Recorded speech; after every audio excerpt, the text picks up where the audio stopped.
ഏറെ പ്രതീക്ഷയോടെ ലോകമുറ്റുനോക്കിയിരുന്ന America Iran ഉന്നതതല സമാധാന ചർച്ചകൾ താൽക്കാലികമായി മാറ്റിവച്ചിരിക്കുന്നു. സ്വിറ്റ്സർലാൻഡിലെ പ്രശസ്തമായ ബെർഗൻ സ്റ്റോക്കിൽ കഴിഞ്ഞ ദിവസം നടക്കേണ്ടിയിരുന്ന ചർച്ചകളാണ് ഔദ്യോഗികമായി മാറ്റിവച്ചതായി സ്വിസ് വിദേശകാര്യ മന്ത്രാലയം സ്ഥിരീകരിച്ചിരിക്കുന്നത്. ദക്ഷിണ ലബനാനിൽ ഇസ്രായേൽ തുടരുന്ന ശക്തമായ സൈനികാക്രമണങ്ങളാണ് ചർച്ചകളിൽ നിന്ന് തൽക്കാലം പിന്മാറാൻ ഇറാനെ പ്രേരിപ്പിച്ചതെന്നാണ് ലഭ്യമാകുന്ന വിവരങ്ങൾ. വിശദമായി നോക്കാം. സ്വാഗതം ഇൻഡപ്തിലേക്ക്.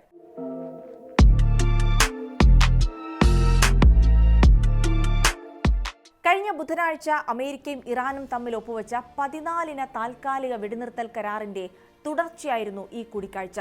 ആ കരാറിലെ വ്യവസ്ഥകൾ എങ്ങനെ മുന്നോട്ട് കൊണ്ടുപോകണമെന്ന് ചർച്ച ചെയ്യാനാണ് ഇരുപക്ഷവും ജനീവയ്ക്ക് സമീപമുള്ള ഈ റിസോർട്ടിൽ ഒത്തുകൂടാൻ നിശ്ചയിച്ചിരുന്നത്.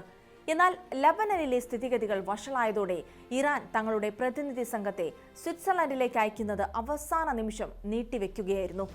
ഈ ചർച്ചകൾ മാറ്റിവെക്കാൻ കാരണമായ ലബനനിലെ സാഹചര്യം പരിശോധിച്ചാൽ കഴിഞ്ഞ രാത്രിയിലും ഇന്നുമായി ദക്ഷിണ ലബനനിൽ ഇസ്രായേൽ നടത്തിയ വ്യോമാക്രമണങ്ങളിലും മിസൈൽ ആക്രമണങ്ങളിലും 16-ലധികം പേർ കൊല്ലപ്പെട്ടതായാണ് റിപ്പോർട്ടുകൾ.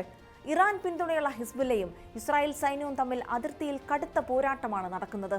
അമേരിക്കയുമായുള്ള ചർച്ചകളിൽ ഇറാന്റെ പ്രധാന ആവശ്യങ്ങളിലൊന്ന് ഇസ്രായേൽ ദക്ഷിണ ലബനനിൽ നിന്ന് പൂർണ്ണമായും പിന്മാറണം എന്നതാണ്. എന്നാൽ ഇസ്രായേൽ പ്രധാനമന്ത്രി ബെന്യാമിൻ നെതന്യാഹു ഇന്നലെ നടത്തിയ പ്രസ്താവന കാര്യങ്ങൾ കൂടുതൽ സങ്കീർണമാക്കി. തങ്ങളുടെ രാജ്യത്തിന്റെ സുരക്ഷ മുൻനിർത്തി എത്ര കാലം വേണമെങ്കിലും ഇസ്രായേൽ സൈന്യം ദക്ഷിണ ലബനനിലെ സെക്യൂരിറ്റി സോണിൽ തുടരുമെന്നാണ് നെതന്യാഹു വ്യക്തമാക്കിയത്. ഇപ്പോൾ നടക്കുന്ന സമാധാന കരാറുകളിൽ ഇസ്രായേലോ ഹിസ്ബുല്ലയോ നേരിട്ട് കക്ഷികളല്ലാത്തതിനാൽ തന്നെ അമേരിക്കയും ഇറാനും തമ്മിൽ ധാരണയിലെത്തിയാലും അത് നടപ്പിലാകാൻ വലിയ പ്രായോഗിക ബുദ്ധിമുട്ടുകൾ നിലനിൽക്കുന്നുണ്ട്. ഈ ചർച്ചകൾക്ക് അമേരിക്ക നൽകിയ പ്രാധാന്യം എത്രത്തോളമായിരുന്നു എന്ന് അവരുടെ ഒരുക്കങ്ങളിൽ നിന്ന് വ്യക്തമാണ്. US vice president JD Vance നേരിട്ടായിരുന്നു അമേരിക്കൻ സംഘത്തെ നയിക്കേണ്ടിയിരുന്നത്.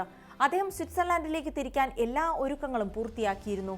വൈറ്റ് ഹൌസ് ഉദ്യോഗസ്ഥരും അന്താരാഷ്ട്ര മാധ്യമ പ്രവർത്തകരും ഉൾപ്പെടെയുള്ള വലിയൊരു സംഘം ഇതിനോടകം തന്നെ സ്വിറ്റ്സർലാൻഡിൽ എത്തുകയും ചെയ്തിരുന്നു.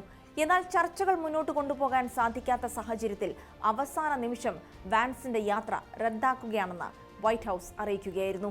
ഈ നയതന്ത്ര ചർച്ചകളുടെ വഴി ഒരിക്കലും എളുപ്പമുള്ളതോ മുൻകൂട്ടി പ്രവചിക്കാവുന്നതോ ആയിരുന്നില്ല എന്നാണ് വൈറ്റ് ഹൌസ് ഇതിനോട് പ്രതികരിച്ചത്. അമേരിക്കയ്ക്കും ഇറാന്റെ പരമോന്നത നേതാവ് ആയത്തുള്ള മുജ്തബ ഖമേനിക്കും പുറമെ ഈ ചർച്ചകൾക്ക് മധ്യസ്ഥത വഹിക്കുന്ന ഖത്തർ, പാകിസ്ഥാൻ എന്നീ രാജ്യങ്ങളും വലിയ പ്രതിസന്ധിയാണ് ഇപ്പോൾ നേരിടുന്നത്. ചർച്ചകൾ മാറ്റിവെച്ച പശ്ചാത്തലത്തിൽ പാകിസ്ഥാൻ പ്രധാനമന്ത്രി ഷഹബാസ് ഷെരീഫും സ്വിറ്റ്സർലൻഡിലേക്കുള്ള തന്റെ യാത്ര റദ്ദാക്കിയിട്ടുണ്ട്. എന്നാൽ ഈ ചർച്ചകൾ പൂർണ്ണമായി പരാജയപ്പെട്ടു എന്ന് പറയാൻ കഴിയില്ല. കാരണം കഴിഞ്ഞ ദിവസങ്ങളിൽ ചില നല്ല പുരോഗതികളും ഈ കരാറിന്റെ ഭാഗമായി ഉണ്ടായിട്ടുണ്ട്. അമേരിക്ക ഇറാന് മേലെ ഏർപ്പെടുത്തിയിരുന്ന നാവിക ഉപരോധം ഭാഗികമായി പിൻവലിച്ചതായി US സെൻട്രൽ കമാൻഡ് കഴിഞ്ഞ ദിവസം സ്ഥിരീകരിച്ചിരുന്നു.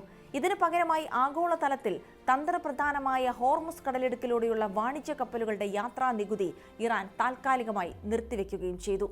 ഈ താൽക്കാലിക നയതന്ത്ര വിജയത്തിന്റെ ഫലം ആഗോള വിപണിയിൽ ഉടനടി ദൃശ്യമായിരുന്നു. രാജ്യാന്തര വിപണിയിൽ എണ്ണവിലയിൽ നേരിയ കുറവുണ്ടായതായി US പ്രസിഡന്റ് ഡൊണാൾഡ് ട്രംപ് അടക്കം അവകാശപ്പെട്ടിരുന്നു. ആഗോള സമ്പദ് വ്യവസ്ഥയ്ക്ക് ഇതൊരു വലിയ ആശ്വാസമായിരുന്നു നൽകിയത്. എന്നാൽ പശ്ചിമേഷ്യയിലെ സമാധാന ശ്രമങ്ങൾക്ക് ഇസ്രായേലിന്റെ ലബനൻ ആക്രമണം ഇപ്പോൾ വീണ്ടും ഒരു വലിയ തിരിച്ചടിയായി മാറിയിരിക്കുകയാണ്. നിലവിൽ ചർച്ചകൾക്കായി സ്വിറ്റ്സർലൻഡ് എല്ലാ സജ്ജീകരണങ്ങളും ഒരുക്കി കാത്തിരിക്കുകയാണ്. അടുത്തൊരു തീയതി എന്ന് മാത്രമാണ് ഇനി അറിയേണ്ടത്. എങ്കിലും ഇരു രാജ്യങ്ങളും ചർച്ചകളിൽ നിന്ന് പൂർണ്ണമായി പിന്മാറിയിട്ടില്ല എന്നത് തന്നെയാണ് ഏക ആശ്വാസം. ഇസ്രായേലിന്റെ ലബനൻ ആക്രമണങ്ങളുടെ തീവ്രത കുറയുന്നതിനെ ആശ്രയിച്ചിരിക്കും ഇനിയുള്ള നീക്കങ്ങൾ.